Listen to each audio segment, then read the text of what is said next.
congratulations for sticking this out. It's really a great honor and privilege for me to introduce our closing speaker. And in fact, this is the second time in a week that I've had this honor to do, and I still honor with a U this time. But last week, it was a great pleasure to host Ambassador Jenkins, which I encourage you to have a look at her remarks, because it touched on many of the issues. It was not specifically on the global partnership, but it was looking at that nexus between international security and the sustainable development goals. And she did this really quite brilliant expose, kind of listing some of the issues that Trevor and others talked about, that dual benefit between security issues and development issues. So it's a pleasure to have her now here in Ottawa. She is, of course, Ambassador Bonnie Jenkins. I said then, as I will say now, this woman has a remarkable resume that would take me the next hour and a half to go through. So I will just say very briefly that she has served her government in many different capacities, her country, in fact, in and out of government. She has spent time in private philanthropy, in academia. She's been in the NGO community. She was general counsel to the 9/11 Commission. She was in the Naval Reserves. I have to tell you, as an aside, she's going to hate this story, but I'm going to tell it anyhow. And I've told it in front of her before. Many years ago. This is a great story for students, I think. Many years ago, I found myself competing for a job, a position at a philanthropic organization, a large philanthropic organization, and a prestigious philanthropic organization based in New York City. It was a grueling competition. I'm told that there were hundreds of applicants, and I was led to believe that I was down to the last two finalists. And I learned only through a back door that the other competitor was a colleague of mine, a friend of mine who lived in Chicago at the time. We knew that we were both finalists for this position.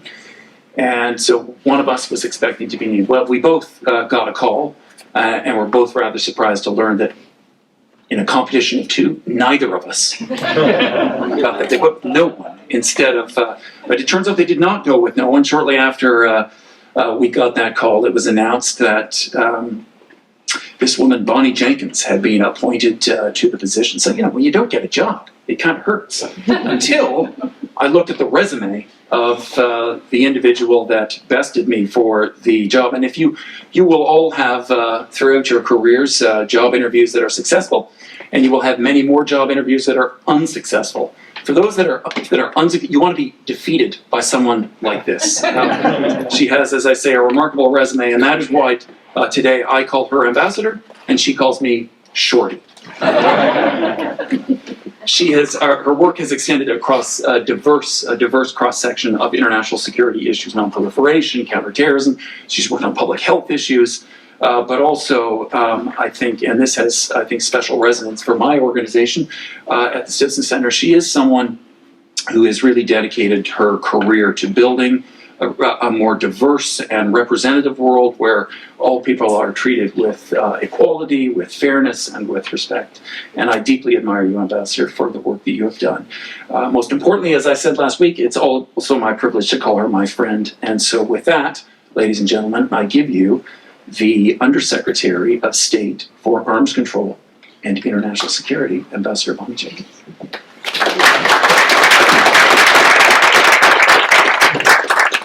Thanks, Brian. I don't know if I need to say anything after all of that. That was thanks for the very nice introduction.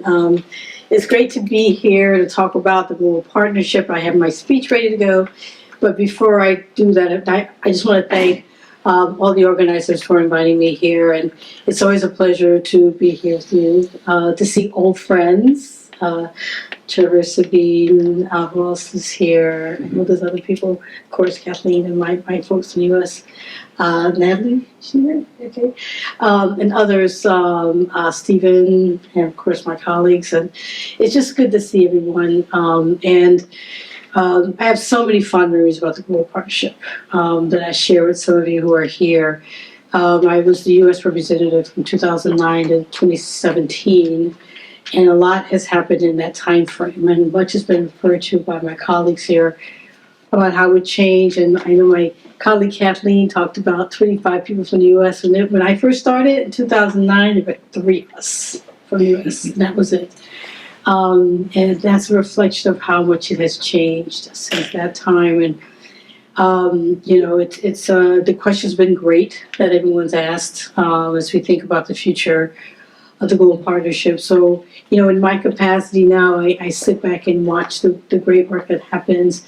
My colleagues, Kathleen and Trevor and others, Natalie and others, lead on this work, and so admire the continued efforts that go on this. And, Todd and his great work at 1540 and trying to keep that going, and the great the connection with the GP that has. And so all of you who are here who work on the GP, I thank you for your continued work on that and efforts on that. It's a really still very important program, and it does a lot of great things. And it's hard to always capture the great work that's done in diplomacy and capacity building, because so much of it is intrinsic, as well as you have the money and you actually see the work that's happening because you're putting the hard cash in building things and preventing things, and you see that. But on the other hand, there's a lot that you don't see because you prevent things from ever happening. And we talked about how challenging it is sometimes to get funding for things that you prevent.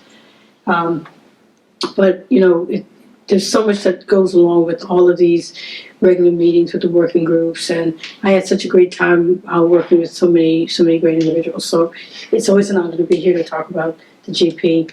So now I'll get to my remarks, and if we have time, sure, I'm happy to answer questions, particularly about some of the transitions that I've seen in the GP. And of course, I have to start by thanking my Canadian colleagues for all of your leadership in the GP, not only from Kananaskis, but for everything that you've done, all the great partnerships, being such a strong collaborator on so many issues on GP.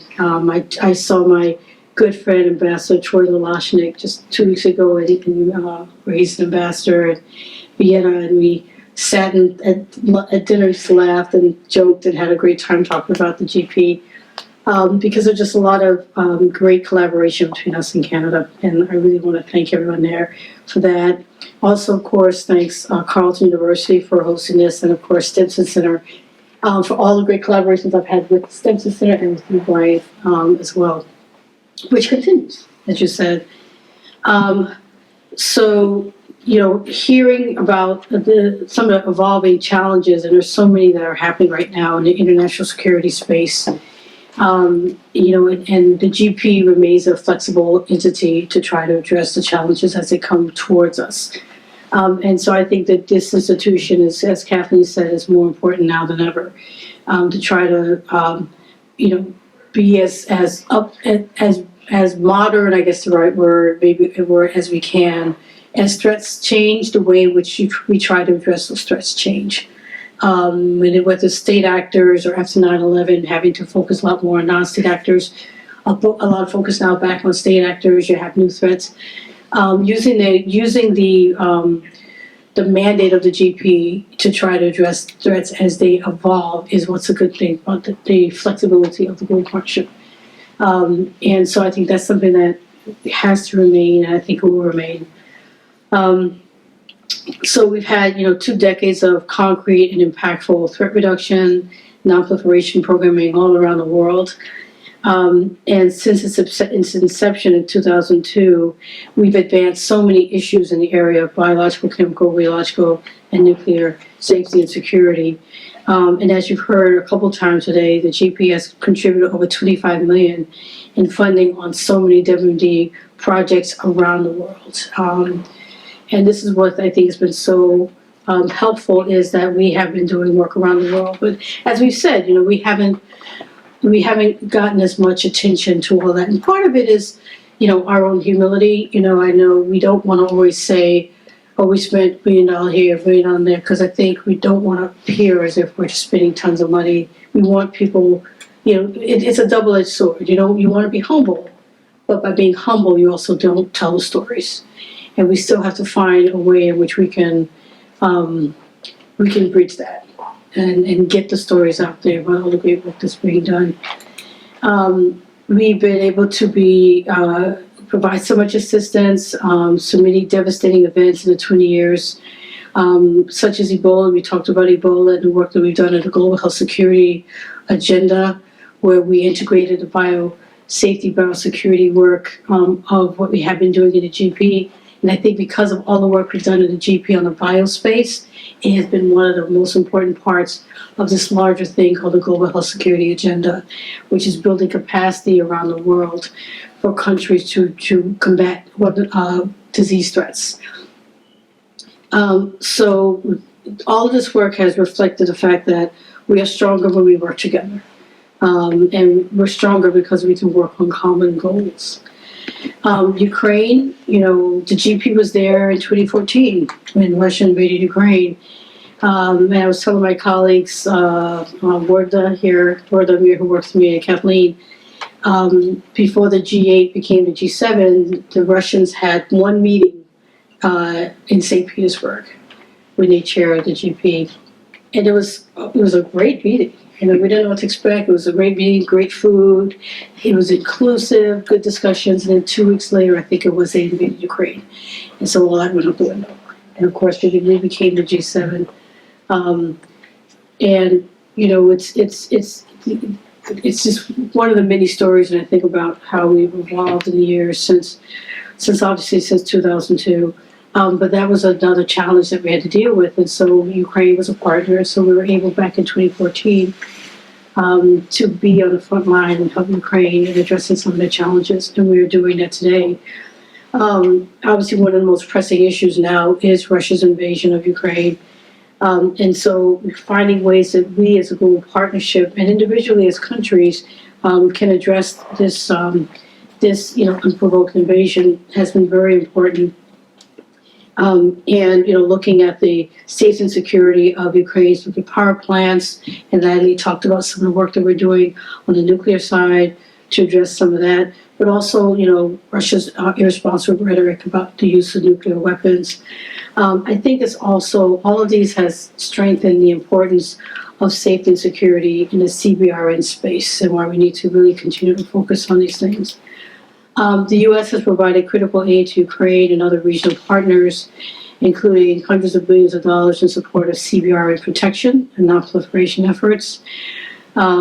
It's really appalling to see that peaceful international cooperation and assistance efforts by the GP members have become the subject of sham allegations and attempted blackmail by Russia. We've talked about a lot of the disinformation that they have been doing. These accusations are false. Russia knows they're false. It's another attempt to divert attention from the reprehensible and unjustifiable action that Russia is doing in Ukraine. This disinformation is an effort to undercut cooperation and assistance amongst countries, not just in Ukraine, but around the world. And such international cooperation assistance should not be undermined on the line, but rather promoted and reinforced, as we're talking about today. We're very happy about Canada's efforts and resolve to address WD disinformation through the GP. We look forward to finding opportunities to work together to support our cooperative programming and push back against these continued disinformation attacks. So our conversations on assistance and coordination of the global partnership community remain integral and continue to be of utmost importance following Russia's complete withdrawal from Ukraine territory. Unfortunately, we are aware that Eastern Europe is not the only region where we have a security environment that's deteriorating.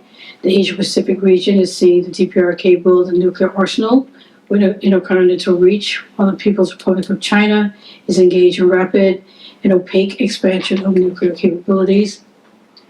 Under the current presidency of Japan prioritized addressing WD threats in the Asia-Pacific through a UN Security Council Resolution 1540 lens that makes most preventive defensive measures binding under international law. So we remain grateful to the Global Affairs Canada generous support for U.S. efforts to build partner capacity to fully implement UN Security Council resolutions related to the DPRK. This support is critical to our efforts to disrupt DPRK revenue generation and sanctions evasions activities worldwide. The U.S. works with our partners in the Asia-Pacific region to safeguard sensitive scientific data, equipment, materials, and expertise, including securing life sciences research partnerships and collaborations.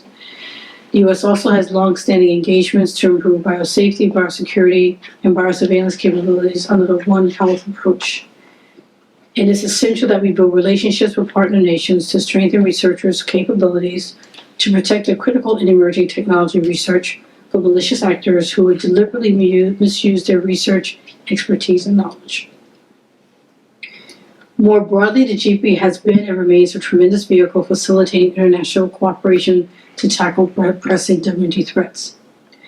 Through the United States and Canada's collective support for the GP's Biological Security Working Group, we have seen great progress in the Signature Initiative to mitigate biological threats in Africa. We're excited that the GP and our African dialogue partners are collaborating to reduce bio threats through the aligned activities of GP and country priorities. Along with Canada and the UK, the United States is also pleased to support the Biological Weapons Convention Implementation Support Units project for universalization and effective implementation of the Biological Weapons Convention on the African continent. The key to minimizing the threat of biological weapons is achieving a full universality and effective implementation of the BWC. And we believe this effort is directly responsive to requests by African state partners for long-term, sustainable engagement on the BWC in Africa. It also exemplifies our thinking about the BWC's niche for peaceful international cooperation assistance under Article 10 of the Convention to help states parties implement the BWC. While the United States continues to support efforts to strengthen the traditional non-proliferation treaty regimes, we can and should work together with like-minded partners and allies to do more to address evolving challenges and threats to international security. The GP provides the ideal forum to do that. One such challenge is figuring out how to address the evolving biothreat landscape in the 21st century, as revolutionary advances in life sciences and biotechnology sectors over the past 3 decades have brought substantial and growing benefits for all of humankind. These scientific advances are worth celebrating, but at the same time, some of these developments could be misused for biological weapons purposes. The United States is deeply concerned that some countries are continuing to pursue biological weapons, and that these scientific advances have lowered the barriers to development, made it easier to hide an illicit weapons program, and may enable new types of biological weapons. We remain committed to preventing the proliferation of biological weapons, countering bioterrorism, and strengthening biosafety and biosecurity norms, principles, and best practices worldwide. In addition, the WMD terrorism threat landscape and expansion of peaceful uses of nuclear technology will require even greater cooperation among the international community. We must work together to uphold global norms of nuclear security and safety and safeguards and non-proliferation, and to counter both state and non-state actors alike that are seeking to undermine these norms. President Biden welcomed Canada's decision last year to join the Foundational Infrastructure for Responsible Use of Small Modular Reactor Technology, or FIRST program, developed by the ISN Bureau within the T family, which I can go into what the T family is later. But those are the 3 bureaus underneath me. We call them the T family. And we're happy that Canada is a contributing partner in civil nuclear energy capacity building for third country partners. This program supports countries that are exploring the potential for small modular reactors and other nuclear energy options to meet their clean energy needs consistent with high nuclear safety, security, and non-proliferation standards. On UN Security Council Resolution 1540, the United States remains committed to working with our partners in the regions where 1540 remains key to generating consensus on the implementation of preventive measures. The work of the GP has always aligned with 1540 requirements that states secure WMD-related materials. By virtue, members of the GP are committed to mitigating seafaring threats and assisting partner countries around the world to prevent, detect, and respond to all manners of incidents. Likewise, in accordance with 1540, GP members have enacted laws that ensure the protection of WMD-related materials from theft or unregulated diversion by malicious actors. However, what may be less evident to some is that 1540 also obligates states to prevent the unregulated transfer of materials, equipment, and technology, for example, data and know-how, across national borders by these malicious actors. GP members provide strong leadership in the strategic trade aspects of the resolution. With this in mind, the GP should explore closer links with the Proliferation Security Initiative as we talked about today, as a way to reinforce the importance of export control and strategic trade tools. The GP should also look to links between the proliferation threats communicated in the G7 Hiroshima communique and ways to address these threats as covered in the GP matchmaking process. For example, the G7 communique alludes to the importance of the export control regimes, just as the PRC is now attempting to weaken them through its promotion of its quote-unquote peaceful uses resolution and other actions at the UN. At the same time, the G7 communique supports the very same UN Sustainable Development Goals that a proper understanding of export controls can protect, rather than undermine, as the PRC alleges. The United States is committed to ensuring that the entire scope of the UN Council Resolution 1540 is addressed in the GP to maximize the probability that our unique coalition of states will develop and deploy the tools needed to counter these challenges. Specifically, we have used the GP to highlight the value of catch-all controls, which can be used to regulate trade in dual-use items not subject to the control of the multilateral export control regimes that can be diverted to WMD or military in use. Catch-all controls are increasingly important to implement sanctions against Russia and to thwart the flow of uncontrolled microelectronics, including semiconductors and other component parts, used in Russian military equipment used in conducting its war against Ukraine. The Global Partnership provides the ideal forum to address the importance of catch-all controls and proliferation financing tools, including timely application of targeted financial sanctions and better supervision of beneficial ownership to disrupt the flow of resources to the Russian defense sector and prevent asset flight from shell companies owned by sanctioned Russian entities. As we look to the future, the United States reaffirms its commitment to the GP and to its original mission to reduce the risks posed by weapons of mass destruction.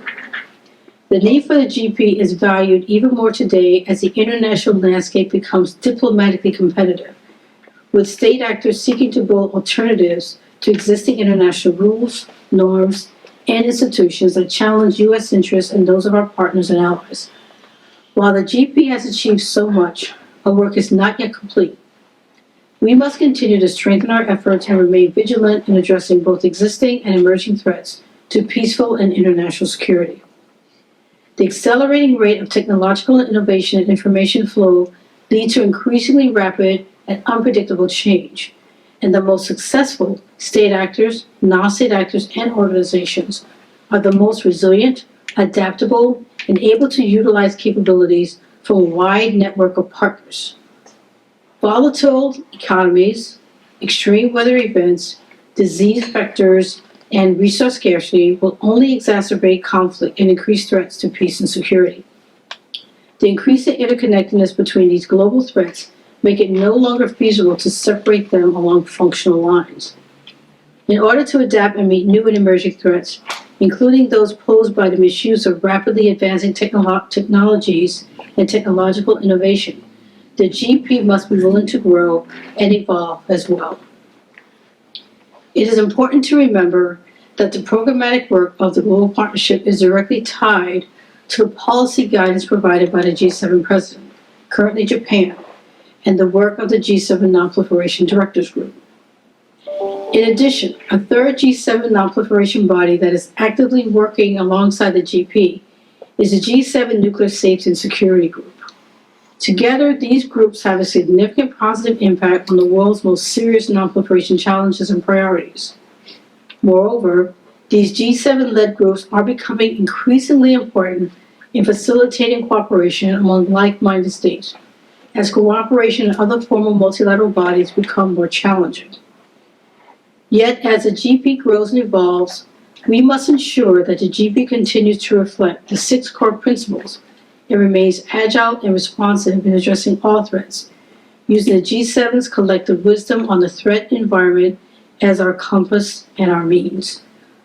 We urge the GP to remain a dedicated forum for identifying and addressing these evolving threats, sharing effective mitigation best practices, and allocating resources to build relevant capabilities of most vulnerable states, capabilities that will need to keep pace with evolving technologies.